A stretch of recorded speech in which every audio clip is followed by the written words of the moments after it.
तो आइए ये क्वेश्चन देखते हैं एंगुलर एक्सेलरेशन पे। इस क्वेश्चन में हमारे पास एक व्हील है जिसकी एंगुलर पोजीशन की रिलेशन हमें दी गई है इन टर्म्स ऑफ टी। यहां आप देख सकते हैं हमारे पास एक इक्वेशन है, theta is equals to 3t³ minus 9t²।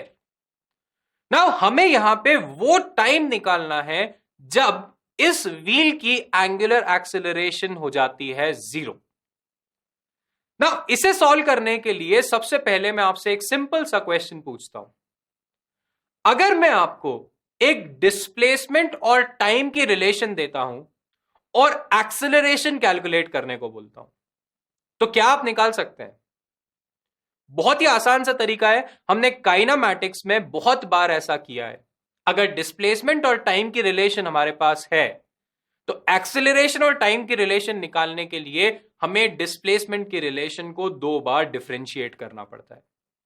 एक बार डिफरेंशिएट करने से हमें वेलोसिटी मिलती है और फिर वेलोसिटी को डिफरेंशिएट करने से हमें एक्सेलरेशन मिलती है। एग्जैक्टली ऐसा ही करना है हमें इस क्वेश्चन में भी।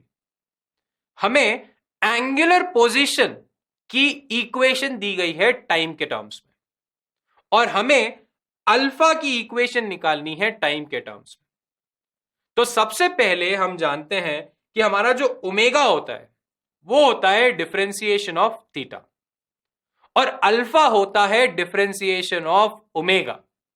तो अल्फा निकालने के लिए पहले मुझे ओमेगा निकालना पड़ेगा और ओमेगा मैं लिख सकता हूं D theta by d T.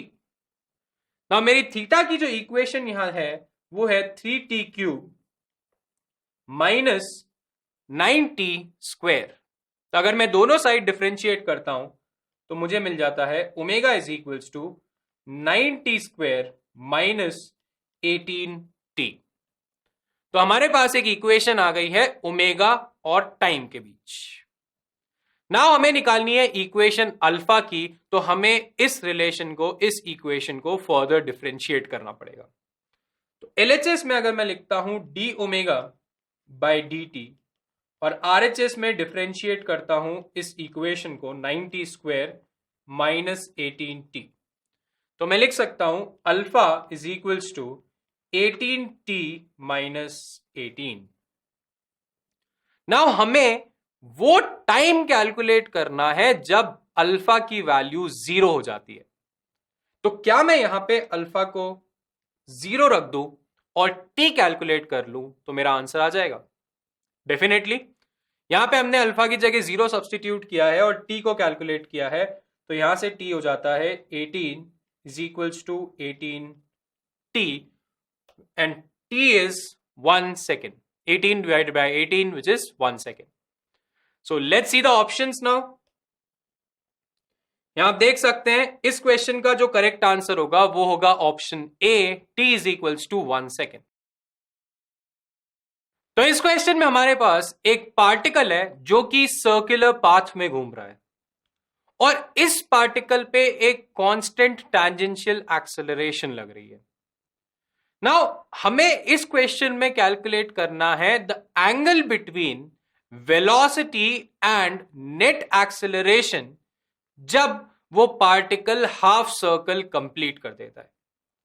तो मैं मान लेता हूं इनिशियली पार्टिकल इस पॉइंट पे था, पॉइंट ए, और यहां से वो रेस्ट से स्टार्ट करता है with some constant tangential acceleration और पहुंच जाता है टॉप मोस्ट पॉइंट पे आफ्टर कवरिंग हाफ सर्कल। तो इस पॉइंट पे इस पार्टिकल की जो वेलोसिटी होगी उसका डायरेक्शन होगा ये टैंजेंशियल टू द सर्कल और जो रिजल्टेंट एक्सेलरेशन होगा वो कुछ इस डायरेक्शन में होगा जो कि रिजल्टेंट होगा टैंजेंशियल एक्सेलरेशन और सेंट्रीपिटल एक्सेलरेशन। हम जानते हैं अगर किसी पार्टिकल को सर्कुलर मोशन, सर्कुलर पाथ में घूमना है तो डेफिनेटली एक सेंट्रीपिटल एक्सेलरेशन की रिक्वायरमेंट होगी और वो सेंट्रीपिटल एक्सेलरेशन हमेशा लगती है टुवर्ड्स द सेंटर। तो इस सेंट्रीपिटल एक्सेलरेशन और टैंजेंशियल एक्सेलरेशन का जो रिजल्टेंट होगा वो होगा हमारा ए नेट। तो हमें इस क्वेश्चन में ए नेट और वेलोसिटी के बीच का एंगल, जो कि आप इस डायग्राम में देख सकते हैं थीटा, वो कैलकुलेट करना है। नाउ सबसे पहले इस पॉइंट बी पे, टॉप मोस्ट पॉइंट बी पे अगर मैं सेंट्रीपिटल एक्सेलरेशन निकालना चाहूं तो मुझे सेंट्रीपिटल एक्सेलरेशन निकालने के लिए चाहिए टैंजेंशियल वेलोसिटी। और इस टैंजेंशियल वेलोसिटी को कैलकुलेट करने के लिए मैं इस पार्टिकल का ओमेगा निकाल लेता हूं, क्योंकि हम जानते हैं अगर मुझे ओमेगा पता है तो v is equals to omega r relation से हम v निकाल सकते हैं।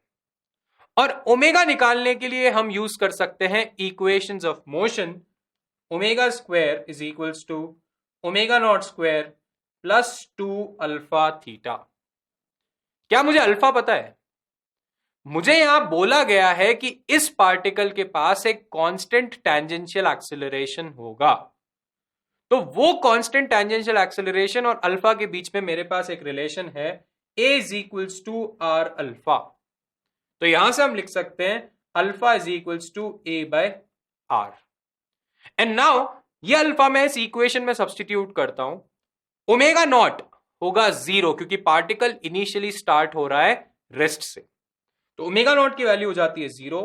तो यहां से हम लिख सकते हैं omega square is equals to 2a by r into, now what is theta? हमें वेलोसिटी या एंगुलर वेलोसिटी कैलकुलेट करनी है जब पार्टिकल हाफ सर्कल कंप्लीट कर लेता है, और हाफ सर्कल कंप्लीट करने में जो एंगुलर डिस्प्लेसमेंट होगी पार्टिकल की वो होगी पाई। तो यहां पे मेरे पास एक रिलेशन आ गई है, omega is equals to under root of 2a pi divided by r. और नाउ इस ओमेगा की हेल्प से मैं निकाल सकता हूं इस पार्टिकल की टैंजेंशियल वेलोसिटी।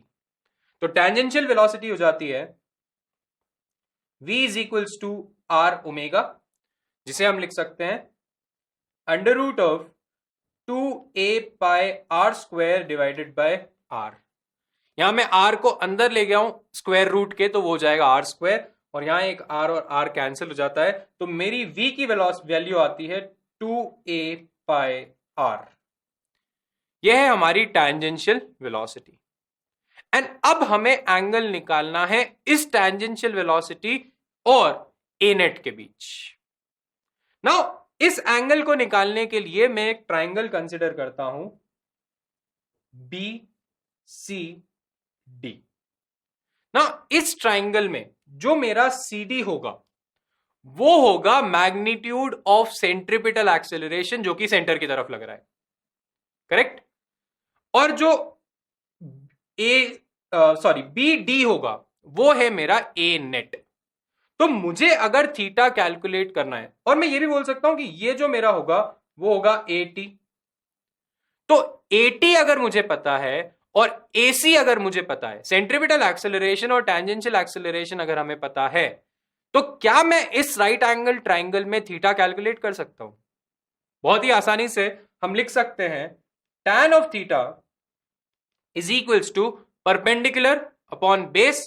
तो मेरा परपेंडिकुलर हो जाता है A C divided by base है ए टी। ए सी और A N one and the same thing, centripetal acceleration या नॉर्मल एक्सेलरेशन। तो यहां आप डायग्राम में ए एन देख के कंफ्यूज मत होना, A N is same as A C. तो सेंट्रीपिटल एक्सेलरेशन हमने निकाल ली है, सेंट्रीपिटल एक्सेलरेशन हम इजीली निकाल सकते हैं इस फॉर्मूला से। v हमने कैलकुलेट कर लिया है, तो v से मैं लिख सकता हूं ac मेरे पास हो जाता है v square by r. v square है मेरा under root of 2a pi r का होल स्क्वायर, जो कि हो जाता है 2a pi r divided by r. तो ये r और r हो जाता है कैंसिल, और ये हमारी आ जाती है ac की वैल्यू। नाउ इस फॉर्मूले में हम ac की वैल्यू सब्सटीट्यूट करते हैं, तो ये हो जाता है हमारा 2a pi divided bye a। Tangential acceleration तो a ही है, तो मैं a और a को कैंसिल कर देता हूं, और यहां मेरा थीटा निकल के आता है tan inverse 2 pi. But sir ये थीटा तो टैंजेंशियल एक्सेलरेशन और नेट एक्सेलरेशन के बीच है, तो क्या ये हमारा आंसर होगा? यस, हमारा आंसर tan इनवर्स 2 पाई ही होगा, क्योंकि टैंजेंशियल एक्सेलरेशन और टैंजेंशियल वेलोसिटी तो दोनों सेम ही डायरेक्शन में होंगे। यहां पे जो मेरी वेलोसिटी है वो भी इसी डायरेक्शन में है और एक्सेलरेशन टैंजेंशियल भी इसी डायरेक्शन में है। तो अगर मैं बोलूं वेलोसिटी और नेट के बीच में एंगल निकालो या टैंजेंशियल और नेट के बीच में एंगल निकालो तो आंसर तो सेम ही आना है। तो यहां जो हमारा करेक्ट आंसर होगा वो होगा tan इनवर्स 2 पाई। आइए ऑप्शंस देखते हैं। आप देख सकते हैं इस क्वेश्चन का करेक्ट आंसर होगा ऑप्शन ए।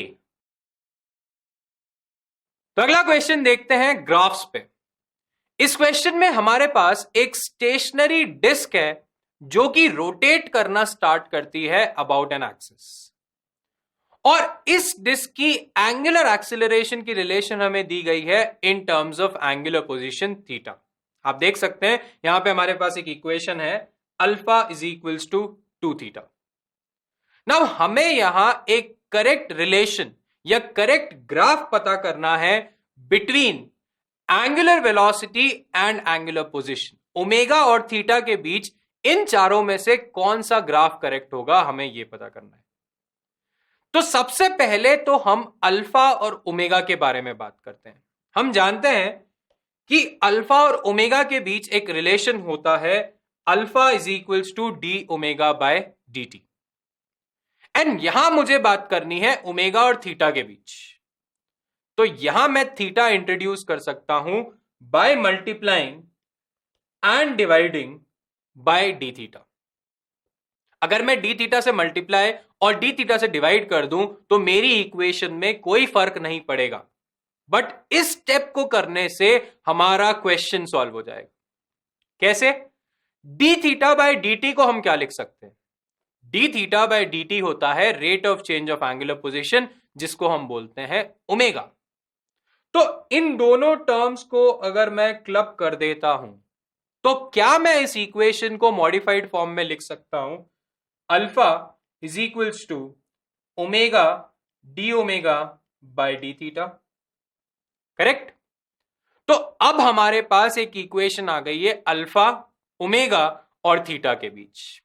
अगर आप इस इक्वेशन को याद रखना चाहें तो भी याद रख सकते हैं टू सेव टाइम, बट अगर नहीं याद रहती है तो इस तरीके से बहुत ही आसानी से हम इस इक्वेशन को निकाल सकते हैं।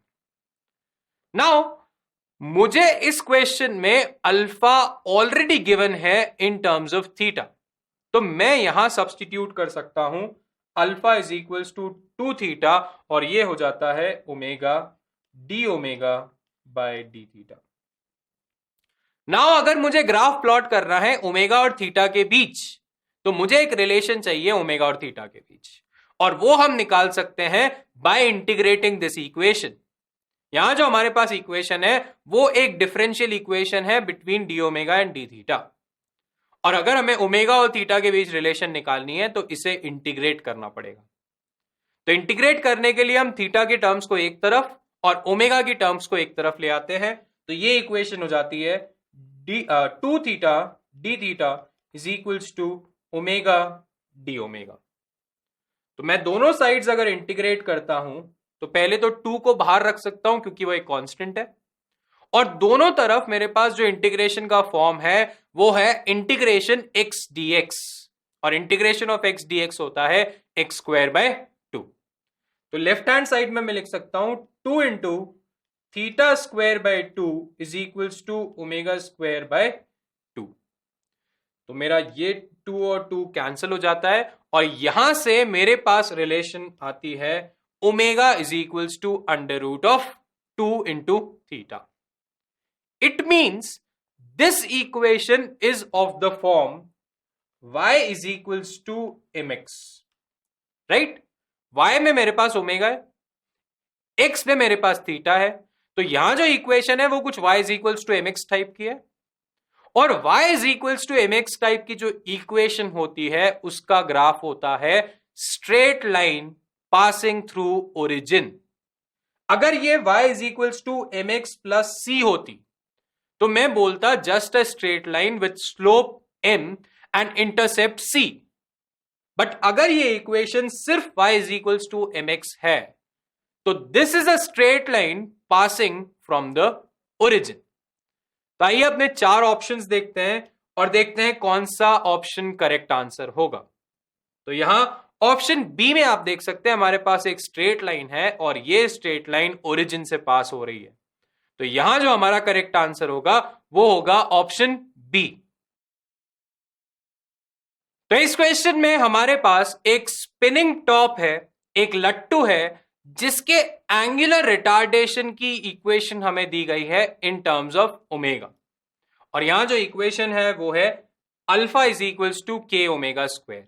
यहां पे जो अल्फा है वो एंगुलर रिटार्डेशन है और के की वैल्यू हमें दी गई है 1 जो कि एक कांस्टेंट है। नाउ हमें यहां रिलेशन निकालनी है between angular velocity and angular position omega और थीटा के बीच। और एक और चीज हमें यहां दी गई है कि इनिशियली इस लट्टू की जो एंगुलर पोजीशन है वो है theta equal to 0 and angular velocity जो है इनिशियली उसकी वैल्यू है 120 रेडियंस पर सेकेंड। नाउ सबसे पहले हम जानते हैं कि अल्फा और ओमेगा के बीच जो रिलेशन होता है वो होता है alpha is equals to d omega by d t. But यहां हमें एंगुलर रिटार्डेशन गिवन है, इसलिए मैं लिख सकता हूं alpha is equals to minus d omega by d t. सबसे पहले alpha is equals to minus d omega by d t. और क्या हमें अल्फा गिवन है ओमेगा के टर्म्स में? Alpha is k x square. तो मैं लिख सकता हूं सॉरी के ओमेगा स्क्वायर, तो यहां मैं लिख सकता हूं k omega square is equals to minus d omega by d t. और यहां मेरा के जो है वो एक कांस्टेंट है। इसका मतलब ये जो डिफरेंशियल इक्वेशन है वो है between angular velocity and time. Omega और टी के बीच एक डिफरेंशियल इक्वेशन है, बट हमें इक्वेशन निकालनी है ओमेगा और थीटा के बीच।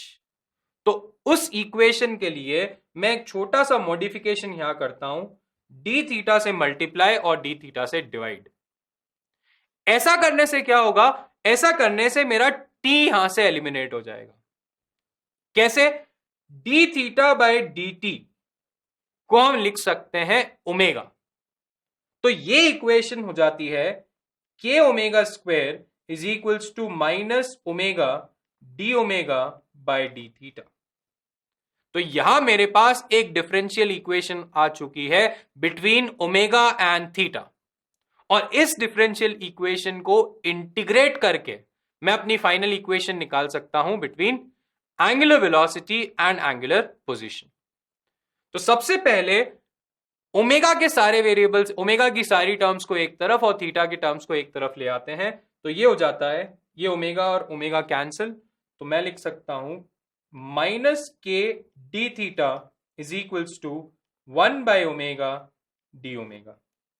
राइट? तो यहां मेरे पास एक डिफरेंशियल इक्वेशन आ गई है थीटा और ओमेगा के बीच, और अब मेरा काम है इसे इंटीग्रेट करना। तो अगर मैं इसे इंटीग्रेट करता हूं तो LHS में लिख सकता हूं minus k integration d theta is equals to integration 1 by omega d omega.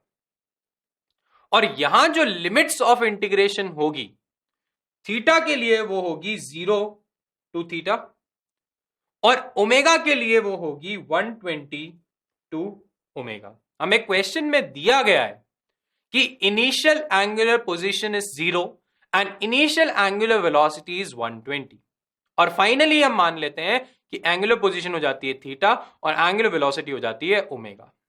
तो ये हमारी इक्वेशन है। अब हमें सिर्फ इंटीग्रेट करना है और आंसर निकालना है। तो आइए LHS में हम लिखते हैं minus k integration of D theta हमें देगा थीटा, और लिमिट सब्स्टिट्यूट करने पे ही हो जाएगा theta minus 0 which is equal to theta. RHS में मेरे पास है 1 बाय ओमेगा डी ओमेगा जिसका इंटीग्रेशन होता है ln ऑफ ओमेगा, और यहां जो मेरे पास लिमिट्स हैं वो है 120 टू ओमेगा। अगर मैं इस माइनस साइन को दूसरी तरफ ले जाता हूं तो क्या मैं अपनी लिमिट्स इंटरचेंज कर सकता हूं? तो ये मैं अगर माइनस साइन इस तरफ ले आता हूं तो ये जो मेरी लिमिट्स होगी वो हो जाती है omega two 120। Right?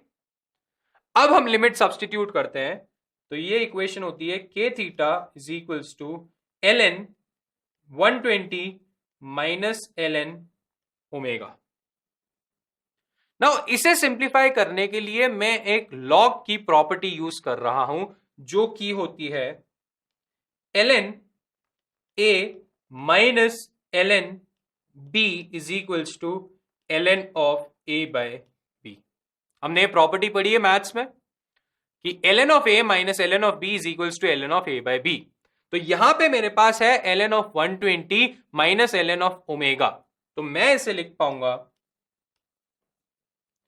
k theta is equals to ln 120 by omega.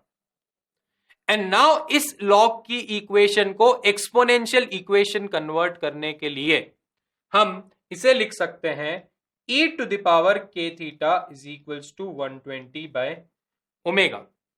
और यहां से हम सिंप्लीफाई करके लिख पाएंगे omega is equals to 120 e to the power minus k theta.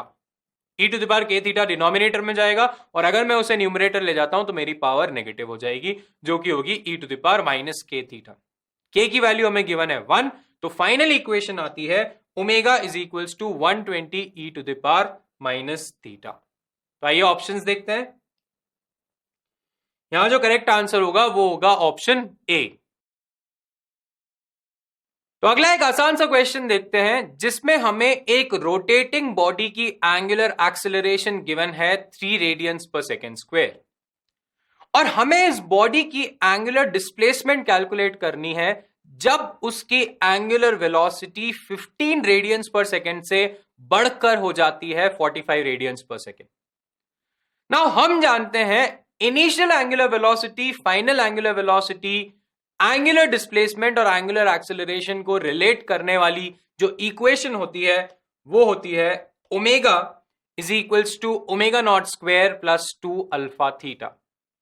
तो यहां हमारे पास सारी फिजिकल क्वांटिटीज गिवन है एक्सेप्ट थीटा जो हमें कैलकुलेट करना है। तो इस फॉर्मूले में सारी वैल्यू सब्स्टिट्यूट करते हैं और थीटा कैलकुलेट करते हैं। Omega is the final angular velocity, तो ये हमें दी गई है 45 square is equals to omega not is the initial angular velocity जो कि हो जाती है 15 square plus 2 into alpha into theta, so 2 into 3 into theta. तो इसे हम लिख सकते हैं 45 square minus 15 square is equals to 6 theta. Now इस इक्वेशन को सिंप्लीफाई करने के लिए या तो आप 45 का स्क्वायर लिखें, 15 का स्क्वायर लिखें, सब्ट्रैक्ट करें और सिंप्लीफाई कर लें, और या फिर हम यहां पे ए स्क्वायर माइनस बी स्क्वायर का फॉर्मूला यूज कर सकते हैं। क्यों यूज कर रहे हैं? क्योंकि 45 का स्क्वायर जरूरी नहीं है कि आपको याद हो, तो या तो आप उसे कैलकुलेट करने में टाइम वेस्ट करेंगे और या फिर आप ए स्क्वायर माइनस बी स्क्वायर के आइडेंटिटी यूज करके इस क्वेश्चन को इजीली सॉल्व कर लें। तो यहां मेरे पास है 45 स्क्वायर माइनस 15 स्क्वायर, जिसे मैं लिख सकता हूं 45 minus 15 plus into 45 plus 15 is equals to 6 theta. तो ये इक्वेशन हो जाती है 30 into 60 is equals to 6 theta. और नाउ मैं बहुत ही आसानी से यहां पे 6 और 60 को कैंसिल कर सकता हूं और मेरा जो थीटा है वो निकल के आता है 30 इंटू 10 विच इज 300 रेडियंस। तो ऑप्शंस देखते हैं। यहां जो करेक्ट आंसर होगा वो होगा ऑप्शन ए 300 रेडियंस।